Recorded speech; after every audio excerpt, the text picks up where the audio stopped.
ఉపాధ్యాయులు ప్రత్యేకించి భౌతిక శాస్త్ర ఉపాధ్యాయులందరికీ కూడా రాబో నెలలో జరగబోయే సిలబస్ మీద, ఇతర అంశాల మీద, అందులోని క్లిష్టమైనటువంటి అంశాల మీద మరింత లోతైన అవగాహన కల్పించడం కోసం ఈ సెషన్ని ప్రారంభించడం జరిగింది. ముఖ్యంగా ఈ సెషన్ ప్రణాళిక గురించి ఒక్కసారి మనం చూద్దాం. మొదటగా overview of next month syllabus. మనకి అక్టోబర్ నెలలో జరగబోయే సిలబస్ గురించి ఈ సెషన్లో మనం ఒక్కసారి తెలుసుకోబోతున్నాం. అలాగే ఆయా సెక్షన్స్లో ఆయా చాప్టర్ల మీద మనం ఏమేమి టాపిక్స్ కవర్ చేయబోతున్నాము, అలాగే అందులో క్లిష్టమైనటువంటి అంశాలు ఏమున్నాయి అనే అంశాలతో పాటుగా ఆయా అంశాలకు బోధించడం వలన మనం విద్యార్థుల్లో ఎటువంటి అభ్యసన అనుభవాలను కలిగించాలనుకుంటున్నామో కూడా ముందుగా ఒక్కసారి మనం గుర్తు చేసుకుంటాం. అలాగే చెప్పబోయే చాప్టర్ అనేది రేపు జరగబోవు ఎస్ఎస్సి పరీక్షలలో ఎంత మాత్రం వెయిటేజ్ కలిగి ఉందనేది కూడా ఒక్కసారి మనం అర్థం చేసుకుంటాం. అలాగే అన్ని అంశాల మీద కాకుండా మనం ప్రత్యేకించి ఒక కాన్సెప్ట్ని బేస్ చేసుకొని దాన్ని మరింత లోతుగా అధ్యయనం చేయడం జరుగుతుంది. ఈ తదనంతరం ఎస్సీఆర్టీ వారి ప్రజెంటేషన్ అనంతరం ఉపాధ్యాయ మిత్రులు కాంప్లెక్స్లో మీ తోటి ఉపాధ్యాయులతో జరిగిన సెషన్ మీద చర్చించడంతో పాటుగా ఇంకా అదనంగా ఏమైనా టాపిక్స్ ఈ చాప్టర్లో మనం వచ్చే మాసంలో చెప్పవలసి ఉన్నట్లయితే వాటి గురించి కూడా చర్చించవలసి ఉంటుంది. ఇది టోటల్గా ఈ సెషన్ ప్లాన్ అనేది ఈరోజు మనకు కేటాయించబడినటువంటి సెషన్ 2 యొక్క ప్రణాళిక. మనం గమనిస్తే అక్టోబర్ నెలలో 10వ తరగతి విద్యార్థులకు carbon and it's compounds, carbon మరియు దాని యొక్క సమ్మేళనాలు అనే చాప్టర్ మీద విద్యార్థులకు బోధించవలసి ఉంటుంది. నిజానికి ఈ చాప్టర్ కొద్దిగా కష్టతరమైన చాప్టర్ అనేటువంటి ఒక నానుడి ఉంది, ఉపాధ్యాయ లోకంలో కావచ్చు, అలాగే అటు విద్యార్థుల పరంగా కావచ్చు. కానీ నిజానికి కష్టం అనే భావన మొదటలోనే మనం తొలగించి విద్యార్థులకి ఈ చాప్టర్ మీద చక్కని అవగాహన కల్పించినట్లయితే, చక్కని మోటివేషన్ కలిగించినట్లయితే ఆద్యంతం ఈ పాఠ్యాంశాన్ని విద్యార్థులు చక్కగా వింటారు. అలా వినటం ద్వారా కష్టం అనుకున్నటువంటి కొన్నిపాటి టాపిక్స్ కూడా విద్యార్థులకు చక్కగా అవగతమవుతాయి. సో ఇందులో భాగంగానే మనం ఈ చాప్టర్ని ఎలా ప్రారంభించాలి అనేది చూద్దాం. ముందుగా అసలు ఈ చాప్టరు ఎందుకు ఇంపార్టెంట్ అనేది విద్యార్థులకు చెప్పాలి. ఎందుకంటే మనకు దాదాపు 118 మూలకాలు ఉంటే కేవలం కార్బన్ గురించి మాత్రమే ప్రత్యేకించి ఒక ప్రత్యేక చాప్టర్గా పెట్టకపోవటం ఏమిటి మనం? అలాగే దాని గురించి అంత విస్తృతంగా ప్రస్తుతం చదవటమే కాకుండా భవిష్యత్ క్లాసుల్లో కూడా కార్బన్ గురించి పదే పదే ప్రత్యేక చాప్టర్లు, ప్రత్యేక పేపరే వస్తుంది ఇంకా మనం డిగ్రీ స్థాయికి వెళ్ళినట్లయితే. సో అంత ఇంపార్టెన్స్ ఎందుకు వచ్చింది అనేది ఇలా ఈ చార్ట్లో మనం చూడవచ్చు. సాధారణంగా మనం శరీరంలో ఉన్నటువంటి విటమిన్లు కానీ, అలాగే హార్మోన్లు కానీ, అలాగే అత్యంత ప్రధానమైనటువంటి రక్తం, ఇలాంటి అన్నిట్లో కూడా కార్బన్ అనేది ఒక కీలకమైన అంశం. అలాగే మన పరిసరాల్లో ఉన్నటువంటి దాదాపుగా చాలా అంశాల్లో కార్బన్ అనేది ఒక నిగూఢంగా ఉన్నటువంటి ఒక మూలకంగా ఉంటుంది అక్కడ. ఉదాహరణకి శుభ్రం చేసే పదార్థాలు, క్లీనర్స్ కానీ, అలాగే వ్యాక్స్, మైనం వంటి పదార్థాలు కానీ, అలాగే పెయింట్లలో ఉండేటువంటి ద్రవాలు కానీ, అలాగే ఇంకా రకరకాల కేకులు, అలాగే మనం నిత్యం వేసుకునేటువంటి వస్త్రాలు, సింథటిక్ ఫైబర్స్, కనీసం చెట్టు తీసుకున్నా కూడా చెట్టులో సెల్యులోజ్ అనేది అది కార్బన్ సమ్మేళనమే. మన శరీరంలో దాదాపు ప్రతిదీ కూడా ప్రోటీన్ కానీ, కార్బోహైడ్రేట్ కానీ, ఫ్యాట్స్ కానీ అన్నీ కూడా కార్బన్ సమ్మేళనాలే. అలాగే మనం తీసుకునే మందులు, అనారోగ్యానికి గురైనప్పుడు మనం తీసుకునే మందులు, డ్రగ్స్, ఇలాంటివి కూడా, ఈ మందులు కూడా కార్బన్ సమ్మేళనాలే ప్రధానంగా ఉంటాయి. ఇలా కాస్మెటిక్స్ తీసుకుంటే అవి కూడా కార్బన్ సమ్మేళనాలే. మరి చూడండి, ఒక అంశం కాదు, ఇందులో అందులో లేకుండా అనేక అంశాల్లో కార్బన్ అనేది కీలకమైనటువంటి అనుఘటకంగా ఉంది. మరి అలాంటి దాని గురించి మనం విస్తృతంగా నేర్చుకోవటం అవసరం కదా అంటూ విద్యార్థుల్ని మనం ప్రేరేపించినట్లయితే చక్కగా ఈ చాప్టర్ని విద్యార్థులు వింటారు. ఈ టాపిక్స్లో ప్రధానంగా మనకి చాప్టర్లో ఉన్నటువంటి అంశాలని ఒక్కసారి గమనిద్దాం. మొదటగా బాండింగ్ ఇన్ కార్బన్ తీసుకుంటే దాంట్లో లూయి చుక్కల నిర్మాణం ప్రకారం H2, N2 అలాగే O2ల గురించి సవివరంగా ఇవ్వటం జరిగింది బొమ్మల రూపంలో. వాటితో పాటుగా CO2 యొక్క అణువు యొక్క నిర్మాణం కూడా మనం విద్యార్థులకు నేర్పించటం ఎంతైనా అవసరం. అలాగే వర్సటైల్ నేచర్ ఆఫ్ కార్బన్ యొక్క కొన్ని ప్రత్యేక లక్షణాలు ఉన్నాయని చెప్పాం మనం. వాటిలో ప్రధానంగా మనకి టెట్రావాలెన్సీ చతుస్సంయోజకత గురించి, అలాగే క్యాటనేషన్ సామర్థ్యం గురించి, అలాగే రూపాంతరత అనే అంశం గురించి మనకి ఈ చాప్టర్లో తెలుసుకుంటాం మనం. అయితే అలోట్రోపీ అనేది చాలా ఇంపార్టెంట్. అలాగే దాంట్లో వజ్రం, గ్రాఫైట్, C60 ఇలాంటి 3 రకాల స్ఫటిక రూపాంతరాల గురించి, అలాగే కార్బన్ బ్లాక్ అనేటువంటి వేరొక అస్ఫటిక రూపాంతరం గురించి సవివరంగా ఇవ్వటం జరిగింది. వాటిని కూడా విద్యార్థులకి చక్కగా మనం వివరించవచ్చు. చూడండి, ఇక్కడ అలోట్రోపీ యొక్క గొప్పతనాన్ని మనం విద్యార్థులకు చెప్పే క్రమంలో అణువు యొక్క నిర్మాణంలో చిన్నపాటి తేడా ఆ వస్తువు యొక్క విలువని ఎలా ప్రభావితం చేస్తుంది అనే అంశాన్ని చెప్తే విద్యార్థులు చక్కగా వింటారు. క్రమశిక్షణ యొక్క ఇంపార్టెన్స్ అనేది కూడా వాళ్ళకి అర్థమవుతుంది. ఎలా అంటే అలోట్రోపీలో భాగంగా కార్బన్ యొక్క అలోట్రోప్స్ రూపాంతరాలు వజ్రం, గ్రాఫైట్ తీసుకుంటే వజ్రం అనేది చాలా విలువైనటువంటి ఒక రత్నం. మరి అదే చతుర్ముఖి నిర్మాణం లేకుండా షట్కోణ నిర్మాణం కలిగి ఉంటే దాన్నే మనం వలయ నిర్మాణంలో పొరల వంటి నిర్మాణం కలిగి ఉంటే గ్రాఫైట్ అంటాం. మరి ఆ గ్రాఫైట్ విలువ చూస్తే చాలా తక్కువ ఉంటుంది. పెన్సిల్లో లెడ్గా వాడేది గ్రాఫైట్ అన్నమాట. సో కాబట్టి అణువు యొక్క నిర్మాణం కొద్దిగా మార్పు వస్తే దాని విలువలో ఎంత మార్పు వచ్చిందనే విషయాన్ని విద్యార్థులకు చెప్పడం ద్వారా అలోట్రోపీ యొక్క ఇంపార్టెన్స్ని విద్యార్థులు తెలుసుకుంటారు. అలాగే క్యాటనేషన్ సామర్థ్యం కూడా విద్యార్థులు చక్కగా నేర్చుకుంటారు. సాచురేటెడ్ అండ్ అన్సాచురేటెడ్ హైడ్రోకార్బన్స్ వీటిలో ఫార్ములాస్ అనేవి విద్యార్థులు చక్కగా నేర్చుకోవాలి. మారిన నూతన SSC పబ్లిక్ విధానం ప్రకారం ఈ ఫార్ములాస్ అనేవి 8 మార్కులకు కూడా అడిగే అవకాశాలు ఉన్నాయనే విషయాన్ని ఉపాధ్యాయ మిత్రులు గుర్తించాలి. మొన్న విడుదల చేసినటువంటి ప్రశ్నాపత్రాల్లో కూడా ఈ ఫార్ములాస్ మీద ఒక వ్యాసరూప ప్రశ్న ఇవ్వటం అందరూ గమనించే ఉంటారని భావిస్తూ ఉన్నాను. అలాగే ఫంక్షనల్ గ్రూప్స్ మీద కూడా ప్రతి ఫంక్షనల్ గ్రూప్కి కూడా ప్రతి విద్యార్థి కనీసం ఒక ఉదాహరణ ఇచ్చేలా మనం ట్రైనప్ చేయాలి. అలా చేయటం ద్వారా విద్యార్థి 2 మార్కుల ప్రశ్నలో కానీ 1 మార్కు ప్రశ్నలో కానీ ఎటువంటి తడబాటు లేకుండా మంచి కాన్ఫిడెంట్ తోటి పరీక్షని అటెంప్ట్ చేసే అవకాశం ఉంటుందన్నమాట. అలాగే హోమోలాగస్ సిరీస్ సమజాత శ్రేణి గురించి కూడా ఆల్కేన్లు, ఆల్కీన్లు అవి సాధారణంగా మనం విద్యార్థులతో ప్రాక్టీస్ చేస్తూనే ఉంటాం. వాటితో పాటు అదనంగా ఆల్కహాల్ల వంటి ప్రమేయ సమూహాలను కలిగి ఉన్న వాటిని కూడా హోమోలాగస్ సిరీస్ అనేది ఒకటి ఉంటుందని విద్యార్థులకి అవగతమయ్యేలాగా ఒక ఉదాహరణ సూచిస్తే అది చక్కగా ఉంటుంది. విద్యార్థులు అలాంటి ప్రశ్నలు అడిగినప్పటికీ కూడా ఎటువంటి తొట్టుపాటికి గురి కాకుండా చక్కగా పరీక్షలో రాసే అవకాశం ఉంటుంది.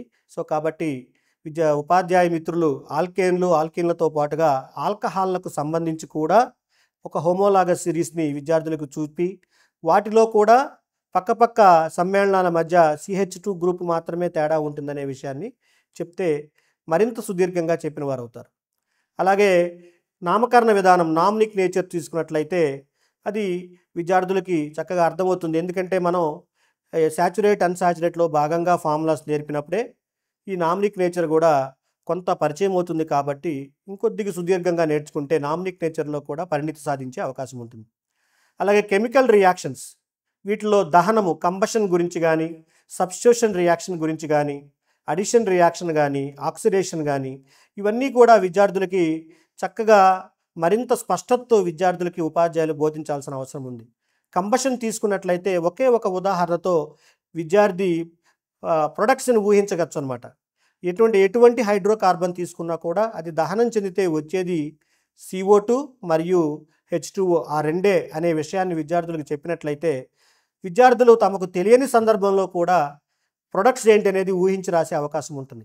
అలాగే సబ్స్టిట్యూషన్ రియాక్షన్ విషయంలో కూడా మనకు టెక్స్ట్ బుక్లో ఇచ్చినటువంటి ఒక సింగిల్ స్టెప్ సబ్స్టిట్యూషన్ కాకుండా సవివరంగా సబ్స్టిట్యూషన్ రియాక్షన్ని విద్యార్థులకి వివరించాల్సిన అవసరం ఉంది. అలాగే ఇథనోల్ మరియు ఇథనోయిక్ యాసిడ్ మధ్య భేదాలు అనేది 8 మార్కుల వ్యాసరూప ప్రశ్నగా కూడా అడిగే అవకాశం ఉంది. అలాగే ఈ చాప్టర్లో ఎస్టరిఫికేషన్ అనేది చాలా ఇంపార్టెంట్ యాక్టివిటీ. ఎందుకంటే ఈ చాప్టర్లో అండర్స్టాండింగ్ తరపున ఏమాత్రం వ్యాసరూప ప్రశ్న ఇవ్వాలన్నా వారికి ఇది ఒక్కటే అవకాశం ఉంది. ఎస్టరిఫికేషన్, ఎస్టర్ని ఎలా తయారు చేస్తారనేదే చాలా ఇంపార్టెంట్గా అడగడానికి అవకాశం ఉంది. కాబట్టి ఉపాధ్యాయ మిత్రులు దాన్ని కూడా ప్రత్యేక దృష్టితో చూడవలసిన అవసరం ఉంది. అలాగే చివరిగా సోప్ అండ్ డిటర్జెంట్స్, ఇందులో భాగంగా saponification, micelle, cleaning action of soap, ఇలాంటి విడివిడి అంశాలన్నీ కూడా కలిపి సమగ్రంగా బోధించినట్లయితే విద్యార్థులు చక్కగా నేర్చుకొని ఈ పరీక్షలో ఈ 11 మార్కులకి 11 మార్కులు తెచ్చుకోవడానికి చక్కని అవకాశం ఏర్పడుతుంది. కాబట్టి ఉపాధ్యాయ మిత్రులు తగినంత జాగ్రత్త తీసుకోవాల్సిందిగా కోరుచూ ఉన్నాను. ఈ చాప్టర్లో ఉన్నటువంటి టాపిక్స్కి సంబంధించి ఏమేమి అంశాలు ఉన్నాయో ఈ స్క్రీన్ చూస్తే మనందరికీ అర్థమవుతుంది. అయితే ఈ స్క్రీన్లో బాండింగ్ ఇన్ కార్బన్, ఇందాకే చెప్పుకున్నట్టు H2N2O2 CO2 వంటి అణువుల గురించి, అలాగే వెర్స్టైల్ నేచర్ ఆఫ్ కార్బన్ చెప్తూ టెట్రావాలెన్సీ ఆఫ్ కార్బను, అలాగే క్యాటనేషన్ సామర్థ్యము, అలాగే అలోట్రోపీ అంటే రూపాంతరత అనే అంశం గురించి కూడా విద్యార్థులు తెలుసుకోవాల్సి ఉంటుంది. ఈ విధంగా అనేక అంశాలు ఈ టాపిక్లో విద్యార్థులు తెలుసుకుంటూ ఉంటారు. హోల్గా ఒక్కసారిగా చూసినప్పుడు ఇన్ని టాపిక్స్ అనిపిస్తుంది, కానీ ఒక టాపిక్ నుంచి మరొక టాపిక్కి అనుసంధానమై ఉంటాయి, చాలా ఈజీగా ఉంటాయి. జనరలైజ్ చేసి చెప్తే విద్యార్థులకి మనం ఆ టాపిక్ని తెలుసుకోవటం చాలా ఈజీ, చాలా ఇంట్రెస్టింగ్గా కూడా ఉంటుంది పిల్లలకి. అసలు ఈ చాప్టర్ బోధించే ముందు లెర్నింగ్ అవుట్కమ్స్ ఏంటి, మనకి ఏం కోరుతున్నాం విద్యార్థుల్లో మార్పులు అనేవి చూసి ఆ టాపిక్స్కి ప్రధాన వెయిటేజ్ ఇవ్వటం జరుగుతుంది. వీటిని బేస్ చేసుకునే మనం అసెస్మెంట్లో కూడా ప్రశ్నలు అనేది విద్యార్థులను అడగడం జరుగుతుంది. సో కాబట్టి పరీక్షా విధానం ప్రకారం కూడా ఈ టాపిక్స్ని మనం ప్రధానమైనటువంటి వెయిటేజ్ ఇస్తూ మన విద్యార్థులకు బోధించాల్సి ఉంటుంది. ఒకటి కార్బన్ యొక్క ప్రాముఖ్యత గురించి, అలాగే క్యాటనేషను, హోమోలాగస్ సిరీస్, ప్రతిక్షేపణ చర్యల గురించి, అలాగే ఆల్కేన్లు, ఆల్కీన్లు, ఆల్కైన్ల గురించి, అలాగే ఆల్కహాల్ సేవించటం వల్ల వచ్చినటువంటి దుష్ప్రభావాల గురించి, అలాగే సబ్బు శుభ్రపరిచే ప్రక్రియ గురించి విద్యార్థులు తెలుసుకుంటారు అని ఈ చాప్టర్ ప్రారంభించబోయే ముందే మనం అభ్యసన లక్ష్యాలుగా మనం పెట్టుకోవటం జరిగింది. సో ఈ టాపిక్ల్లో తప్పనిసరిగా విద్యార్థి ప్రావీణ్యత సాధించాలి చివరికి మన చాప్టర్ అయిపోయేటప్పటికి. సో అలా చేయాలంటే వీటిల్లో మనం ఏ టాపిక్స్ ఇంపార్టెంట్గా భావిస్తున్నాము అంటే explain about the cleaning action of soap అనేది చాలా ఇంపార్టెంట్ టాపిక్. అలాగే ఎస్ఎస్సిలో ఈ చాప్టర్కి వెయిటేజ్ ఎలా ఉందంటే మొత్తం 11 మార్కులు కేటాయించడం జరిగింది. ఆ 11 మార్కులు ఒక 8 మార్కులు, ఒక 2 మార్కులు, ఒక 1 మార్కు ప్రశ్న, 8+2+1 కావచ్చు, 4+4+2+1 కావచ్చు. అయితే ప్రశ్నల సంఖ్య 17 మాత్రమే ఉంటాయి. కాబట్టి ఈ చాప్టర్లో నుంచే 4 ప్రశ్నలు రావటం కష్టం. కాబట్టి సాధారణంగా 8+2+1 విధానంలోనే ఒక 8 మార్కుల ప్రశ్న, అలాగే ఒక 2 మార్కుల ప్రశ్న, అలాగే ఒక 1 మార్కు ప్రశ్న ఈ చాప్టర్ నుంచి అడిగే అవకాశం ఉంది. అందువలన 8 మార్కులకు అడగదగిన ప్రశ్నలో ఒక ప్రధానమైనటువంటి టాపిక్కే soap, micelle, cleaning action of soap. ఈ 3 అంశాలను కలిపి ఒక వ్యాసరూప ప్రశ్నగా విద్యార్థులను అడిగే అవకాశం ఉన్నది. సో ఈ చాప్టర్ మొత్తం మీద కూడా కాన్సెప్ట్ బేస్గా ఉన్నటువంటిది ఈ టాపిక్. సో దీన్ని విద్యార్థులు చాలా ఎంజాయ్ చేస్తారు వినేటప్పుడు కూడా, ఎందుకంటే వాళ్ళ నిత్య జీవితంలో జరిగే టాపిక్ కాబట్టి దీన్ని విద్యార్థులు అందరూ కూడా చాలా చక్కగా ఎంజాయ్ చేస్తారు. కానీ రాయటంలో ఉన్న డిఫికల్టీని దృష్టిలో పెట్టుకొని ఈ ప్రశ్నని నేను వివరించడం జరుగుతుంది. ముందుగా సోప్ అంటే ఏమిటో చూద్దాం. సబ్బు అంటే sodium or potassium salt of fatty acid is called soap. సబ్బు అంటే ఫ్యాటీ ఆమ్లాల యొక్క సోడియం లేదా పొటాషియం సాల్ట్ అన్నమాట. ఉదాహరణ తీసుకుంటే సోడియం స్టియరేట్ అనేది సబ్బుకి చాలా ఇంపార్టెంట్ ఎగ్జాంపుల్. సాధారణంగా చాలా రకాల సబ్బుల్లో, సాధారణంగా వాడే సబ్బుల్లో సోడియం స్టియరేటే అనుఘటకంగా ఉంటుంది. ఇది ఎలా వస్తుంది సోడియం స్టియరేట్ అనేది అంటే స్టీరిక్ ఆమ్లం, అలాగే సోడియం హైడ్రాక్సైడ్. స్టీరిక్ ఆమ్లము, సోడియం హైడ్రాక్సైడ్, ఆమ్లము, క్షారము, ఆ రెండు కలవటం వలన సోడియం స్టియరేట్ అంటే సబ్బు అనేది ఏర్పడుతుందన్నమాట. ఈ సబ్బు యొక్క ఫార్ములా C17H35COONA. ఏ సబ్బు అది? మనం తీసుకున్నటువంటి సోడియం స్టియరేట్ అనే ఉదాహరణగా తీసుకున్న సబ్బు యొక్క ఫార్ములా C17H35COONA. మరి ఈ సబ్బు ఏమవుతుంది నీటిలో వేసినప్పుడు, ఈ సబ్బుకి ఏమవుతుంది అనే మార్పు గురించి చూద్దాం. So what happens when dissolved in water? అంటే ఈ సబ్బుని నీటిలో వేస్తే ఏమవుతుందంటే, సాధారణంగా ఏ లవణమునైనా ఏ సాల్ట్నైనా నీటిలో వేస్తే ఏమవుతుంది? అది ఒక ధనావేశపు అయాను గాను ఒక రుణావేశపు అయాను గాను విడిపోతుంది. అదే కదా జరిగేది. ఇక్కడ కూడా అదే జరుగుతుంది. ఏంటంటే సోడియం స్టియరేట్ అనేది ఒక లవణం కాబట్టి అది నీటిలో వేసినప్పుడు 2 అయాన్లను విడుదల చేస్తుంది. ఒకటి ధనావేశపు అయాను, రెండవది రుణావేశపు అయాన్. ఈ రుణావేశపు అయాన్ ఏంటి ఇక్కడ సోడియం స్టియరేట్ని నీటిలో కరిగించినప్పుడు అంటే C17H35COO- స్టియరేట్ అయాన్. దాని పేరు స్టియరేట్ అయాన్. ఇది రుణావేశపు అయాన్. దీన్నే మనం ఆనయాన్ అని పిలుస్తాం. రుణావేశపు అయాన్ని ఆనయాన్ అని పిలుస్తామన్నమాట. అలాగే దాంతోపాటుగా Na+ సోడియం అయాన్ అనేది క్యాటయాన్గా వస్తుంది. మరి ఈ సబ్బు శుభ్రపరిచే ప్రక్రియలో ఈ 2 అయాన్లలో ఎవరు కీలక పాత్ర పోషిస్తారు అనేది కీలకమైన పాయింట్ ఇక్కడ. ఏంటంటే యానయాన్, క్యాటయాన్ తీసుకున్నట్లయితే ఇందులో యానయాన్ అనేది కీలకమైన పాత్ర పోషిస్తుంది అన్నమాట. యానయాన్ యొక్క నిర్మాణం ఎలా ఉందో చూద్దాం. ఇంతకుముందే మనం చెప్పుకున్నాం, యానయాన్ అనేది సోడియం స్టియరేట్లో C17H35COO- అనేది యానయాన్. దీని యొక్క నిర్మాణం గమనిస్తే చూసినంత సింపుల్గా ఉండదు. చూడండి ఒక్కసారి, 17 కార్బన్లు 35 హైడ్రోజన్లతో కూడినటువంటి కార్బాక్సిలేట్ అయాన్. అది ఎలా ఉంటుందో ఒక్కసారి చూద్దాం. చూడండి ఎంత పొడవైన హైడ్రోకార్బన్ చైన్ వచ్చిందో. CH3 CH2 CH2 అలా ఎన్ని కార్బన్లు? 17 కార్బన్లతోటి ఒక హైడ్రోకార్బన్ గొలుసు వచ్చింది. చూడండి ప్రారంభిస్తే ఎంత పొడవైనటువంటి హైడ్రోకార్బన్ చైన్ వచ్చిందో. మరి దీనికి ఎలాంటి స్వభావం ఉంటుంది అంటే, దీనికి ఎటువంటి ఆవేశం లేదు. ఈ పొడవుగా ఉన్నటువంటి హైడ్రోకార్బన్ చైన్కి ఎడమ వైపు ఉన్నటువంటి కార్బన్ మీద కానీ ఈ మధ్యలో ఉన్న ఏ కార్బన్ మీదైనా ఏదైనా ఆవేశం ఉన్నదా? ఏమీ లేదు. సో కాబట్టి ఎటువంటి పోల్స్ లేవు.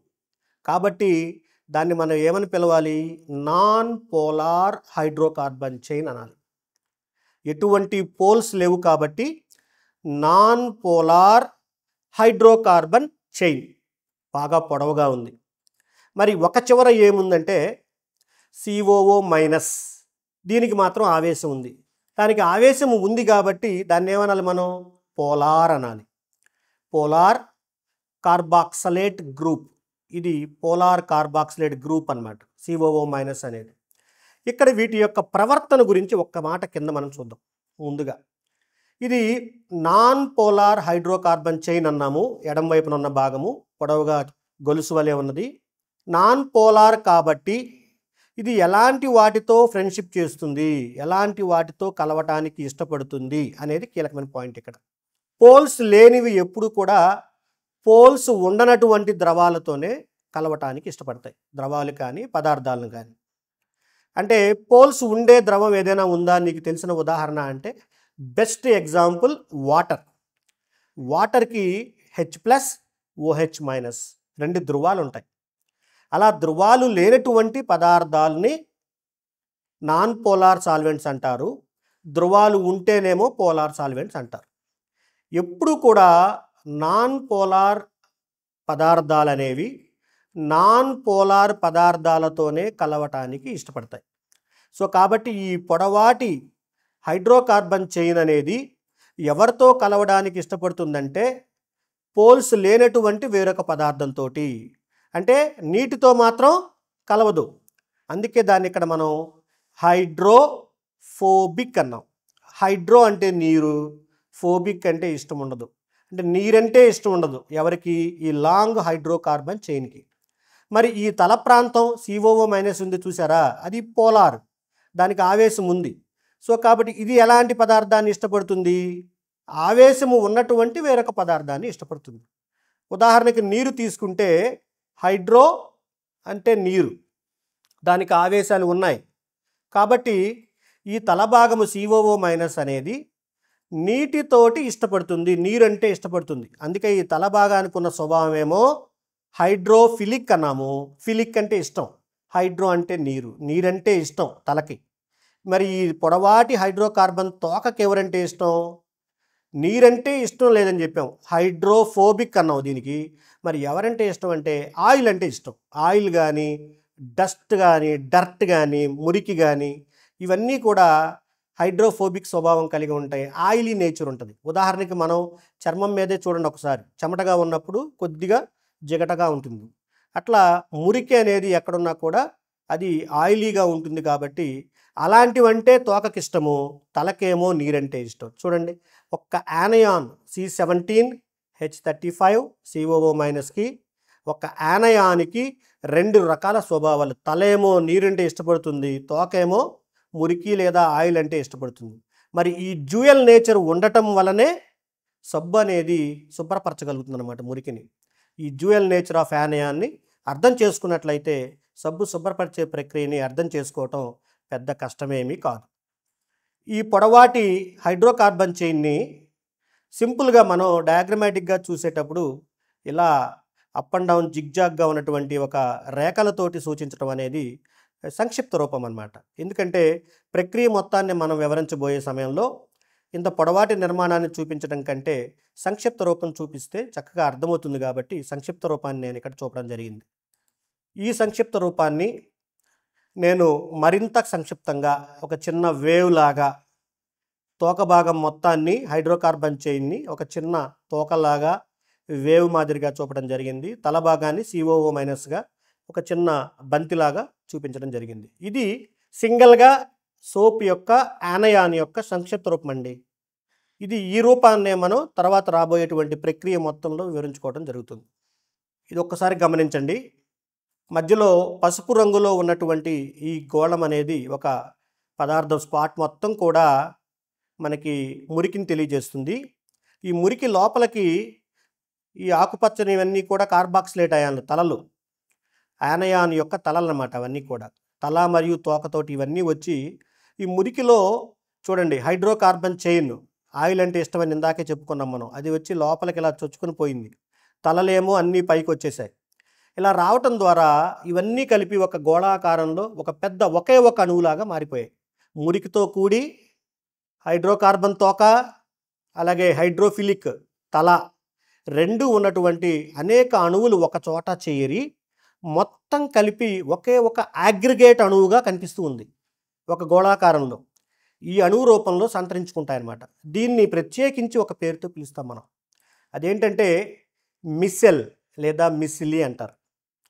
మిసిలి అంటే ఏంటంటే it is an aggregated molecule. అంటే ఇది ఒక సింగిల్ మాలిక్యూల్ కాదు, ఒక సమీకరించబడినటువంటి పెద్ద అణువు అన్నమాట. అది యానయాన్లన్నీ కూడా చూడండి, వాటి యొక్క తోకలన్నీ వచ్చి ఈ మధ్యలో జతకూడినవి, తలలేమో చుట్టూ ఇలా ఆకుపచ్చ గోళాల రూపంలో ఉన్నాయన్నమాట.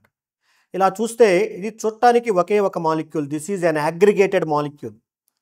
అయితే ఎలా ఫామ్ అయింది అగ్రిగేటెడ్ మాలిక్యూలు అంటే అనేక చిన్న చిన్న మాలిక్యూల్స్, వేటికైతే హైడ్రోఫిలిక్ తలభాగము అంటే ఆకుపచ్చగా ఉన్నవి, అలాగే హైడ్రోఫోబిక్ తోక భాగము అంటే పొడవాటి తీగల వలె ఉన్నటువంటి భాగం అనమాట, హైడ్రోఫోబిక్ చైన్ అది. సో ఇలాంటివన్నీ కూడా ఒక చోట కలిసినాయి అనమాట. అంటే ప్రతి ఒక్క చిన్న అణువుకి హైడ్రోఫిలిక్ తల, అలాగే హైడ్రోఫోబిక్ తోక ఉన్నాయి.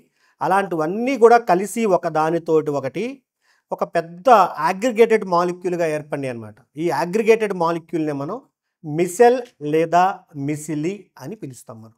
సో మిసెల్ అంటే ఏమిటి అంటే this is an aggregated molecule formed due to association of several individual molecules each having a hydrophilic end and hydrophobic end. Hydrophilic అంత్యము, హైడ్రోఫోబిక్ అంత్యము రెండూ కలిగి ఉన్నటువంటి విడివిడి అణువులు అనేకం ఒకదానితో ఒకటి సహచరిస్తే వచ్చేదే మిసెల్ అన్నమాట. ఈ మిసెల్ అనేదే కీలక పాత్ర పోషిస్తుంది. సబ్బు శుభ్రపరిచే ప్రక్రియని మిసెల్ అనేదే ఏర్పడటమే కీలకం అక్కడ. ఇక్కడ చూపిన పటంలో ఒక క్లాత్ మీద మనం మురికి మచ్చగా ఉంది. ఇది ఏమవుతుందంటే మనం సబ్బుని అప్లై చేసినప్పుడు, సబ్బుని నీటిలో కరిగించినప్పుడు సబ్బు నుంచి వచ్చిన యానయాన్లు, ఆ యానయాన్లన్నీ కూడా ఎలా వచ్చి ఈ మురికితో జత చేస్తాయో చూపే ప్రయత్నం చేస్తున్నాం మనం. చూడండి, ప్రతి ఒక్కటి కూడా ఒక యానయాన్. మైనస్ గుర్తుతో ఉన్నటువంటిదేమో తల భాగము, గీతల భాగంలో ఉన్నదేమో తోక భాగము. ఇలా వచ్చినప్పుడు తోకలన్నీ కూడా హైడ్రోఫోబిక్ నేచర్ కలిగి ఉన్నాయి కాబట్టి అవి మురికిలో ఇలా చొచ్చుకొని పోతాయి. తలలన్నీనేమో పైన ఒకవైపుకి వచ్చి ఉంటాయి అన్నమాట. ఇట్లా వచ్చేస్తాయి. ఇలా సహచరించడాన్నే మనం మిసెల్ అన్నాం ఇక్కడ. దీన్ని మొత్తాన్ని కూడా సింపుల్ డయాగ్రమాటిక్గా ఒకసారి చూద్దాం. బ్లూ కలర్లో మనం బాక్స్ రూపంలో వేసింది ఒక క్లాత్ అనుకుంటే, దాని మీద నిండు బ్లూ కలర్లో ఉన్నది మురికి అనమాట, డర్ట్. చూడండి, క్లాత్ లోపలికి చొచ్చుకుపోయినట్టుగా మనం బొమ్మలో సూచించడం జరిగింది. ఇప్పుడు సబ్బు అప్లై చేసినప్పుడు, సబ్బు నీటిలో ఈ క్లాత్ను మనం ముంచినప్పుడు ఏం జరుగుతుంది అంటే, ప్రతి ఒక్క చిన్న బొమ్మ చూడండి, చిన్న క్యాప్సూల్ లాగా ఉన్నాయి. ప్రతిదీ కూడా ఒక యానయాన్ అనమాట, సబ్బు యొక్క యానయాన్. యానయానికి తల ఉంది, తోక ఉంది. ఇలా అప్లై చేసినప్పుడు ఏమవుతుంది అంటే, ఈ యానయాన్లన్నీ కూడా మురికి దగ్గరికి చేరుకుంటూ ఉన్నాయి ప్రస్తుతం. ఇలా చేరుకుంటూ ఉండి చివరగా ఏమవుతుందో చూడండి ఒకసారి. ఈ పిక్చర్లో మీరు గమనిస్తే మరింత దగ్గరికి వస్తున్నాయి. కొన్ని యానయాన్లు ఆల్రెడీ మనం మురికితోటి కలిసిపోయి మురికిని క్లాత్ నుంచి కొద్దిగా పైకి లాక్కొచ్చాయి చూడండి ఇక్కడ. ఇలా వచ్చిన తర్వాత స్టెప్లో ఏం చేస్తుంది, ఎప్పుడైతే యానయాన్ల సంఖ్య ఎక్కువ అవుతుందో అది మురికి దగ్గరికి వెళ్ళి అగ్రిగేట్ మాలిక్యూల్ అంటే మిసెల్ని ఏర్పరిచే క్రమం పెరుగుతుందో మురికి అనేది సబ్బు నుంచి బయటికి క్రమంగా రావటం ప్రారంభమవుతుందన్నమాట. ఇక్కడ ఈ ప్రాంతంలో కొద్దిగా పైకి లాగాయి మురికిని. ఇందాక క్లాత్ లోపలికి చొచ్చుకొని ఉంది మురికి అనేది. తీరా చూస్తే ఈ యానయాన్లు ఎప్పుడైతే దగ్గరైనయో కొద్దిగా పైకి లాగటం ప్రారంభించాయి. ఇలా చూడండి, ఇంకా మరికొంత మురికి అనేది క్లాత్ నుంచి బయటికి రావటం, పూర్తిగా బయటికి లాక్కొచ్చే ప్రయత్నం చేస్తూ ఉన్నాయి. ఇలా ఎలా సాధ్యపడుతుంది అంటే, ఈ తోక భాగం అనేది మురికిలో చొచ్చుకొని ఉండగా మనం ఈ క్లాత్ని నీటిలో బకెట్, సబ్బు నీటిలో ఉన్నటువంటి బకెట్లో కింద నుంచి పైకి కొద్ది కుదుపులకు గురి చేస్తాం మనం. ఇలా కుదుపులకు గురి చేసినప్పుడు ఏమవుతుందంటే, ఈ మిసెల్ యొక్క తల భాగంలో ఉన్నటువంటి మైనస్ ఛార్జ్ అంటే తల భాగంలో ఉన్నటువంటి హైడ్రోఫిలిక్ భాగం అనేది దానికి నీరంటే ఇష్టం కాబట్టి నువ్వు ఈ కుదుపులకు గురి చేసే క్రమంలో నీటితో పాటు బయటికి రావడానికి ట్రై చేస్తుంది తల భాగం. తోక భాగమేమో ఎక్కడుంది, మురికి లోపల చొచ్చుకొని ఉంది. అదేమో మురికిని వదిలిపెట్టదు తోక. తలేమో నీరంటే ఇష్టం కాబట్టి నీటితో పాటు బయటికి రావాలని ట్రై చేస్తూ ఉంటుంది. ఇలా ఒకే ఒక అణువు రెండు రకాలుగా చేస్తూ ఉంది. సో ఇక్కడ అయితే ఈ రెండిట్లో ఏమవుతుందంటే, ఈ తల భాగం అనేది నీటితో ఎక్కువ ఇష్టపడుతుంది కాబట్టి బయటికి వచ్చే క్రమంలో ఊరక రాదు. దాని తోకకి అతుక్కొని ఉన్నటువంటి మురికిని కూడా తోడు తీసుకొని బకెట్లోని నీటిలోకి లాక్కొస్తుంది అనమాట. అది ఈ చిత్రంలో మనం గమనించవచ్చు. నీటితో పాటు ఈ మురికి భాగం అనేది కూడా క్లాత్ నుంచి బయటికి వచ్చిన సందర్భాన్ని మనం ఈ పటంలో చక్కగా గమనించవచ్చు. పూర్తిగా ఇప్పుడు మురికి అనేది క్లాత్తో వేరయ్యి క్లాత్ అనేది శుభ్రపడినట్లుగా మనకి ఇక్కడ జరుగుతూ ఉందన్నమాట. అయితే ఇలా మిసెల్ ఏర్పడటం ఎప్పుడైనా జరుగుతుందా, ఎంత సబ్బు వాడినా జరుగుతుందా అనేది మనకు ఒక డౌట్ ఇక్కడ. ఏంటంటే, సాధారణంగా మనం ఇటీవల కొన్ని హాస్య చిత్రాల్లో చూసినట్టుగా టూత్ పేస్ట్ని ఒక హీరోకి తండ్రి పిన్నీస్తో తీసుకొని రాసుకో అబ్బాయి సరిపోతుంది పుక్కిలి చూయి అంటాడు. అది సంవత్సరం పాటు రావాలి పేస్ట్ అని. అంటే నిజంగా వస్తుందా, అలాగా జరుగుతుందా అంటే జరగదు. ఎందుకంటే క్లీనింగ్ యాక్షన్ సరిగా ఉండాలంటే తగిన మోతాదు అనేది సబ్బు ఉండాలి.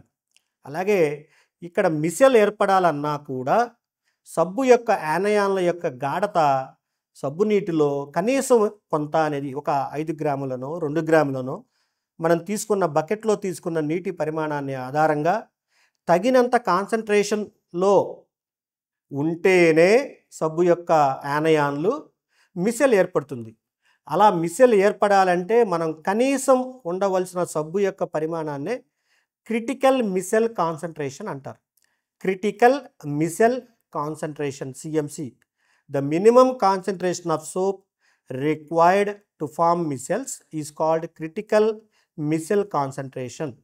అంటే సబ్బు యొక్క యానయాన్లతోటి మిసెల్ ఏర్పడాలి అంటే కనీసం ఉండవలసిన సబ్బు యొక్క గాఢతనే క్రిటికల్ మిసెల్ కాన్సంట్రేషన్ అని మనం పిలుస్తాం అన్నమాట.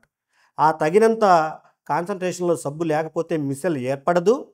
మిసెల్ ఏర్పడనప్పుడు ఆటోమేటిక్గా బట్టల మీద ఉన్నటువంటి మురికి అనేది బయటికి రావటం జరగదు.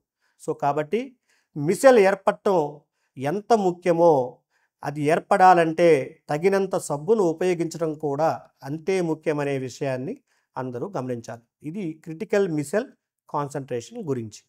ఇది టోటల్గా ఈ క్లాస్లో మనం సబ్బు ఎలా శుభ్రపరుస్తుంది అనే విషయాన్ని మిసెల్ ఏర్పడటం ద్వారా అని తెలుసుకున్నాం. అలాగే మిసెల్ ఏర్పడాలి అంటే మిసెల్కి మనం సబ్బు యొక్క గాఢత ఎంత కనీసం ఉండాలి అనే విషయాన్ని గమనించుకున్నాము. సో టోటల్గా ఈ చాప్టర్లో సబ్బు యొక్క శుభ్రపరిచే ప్రక్రియ అనేది వ్యాసరూప ప్రశ్నకి అడిగే అవకాశం ఉన్నట్లుగా అందరూ గమనించగలరు. ధన్యవాదాలు.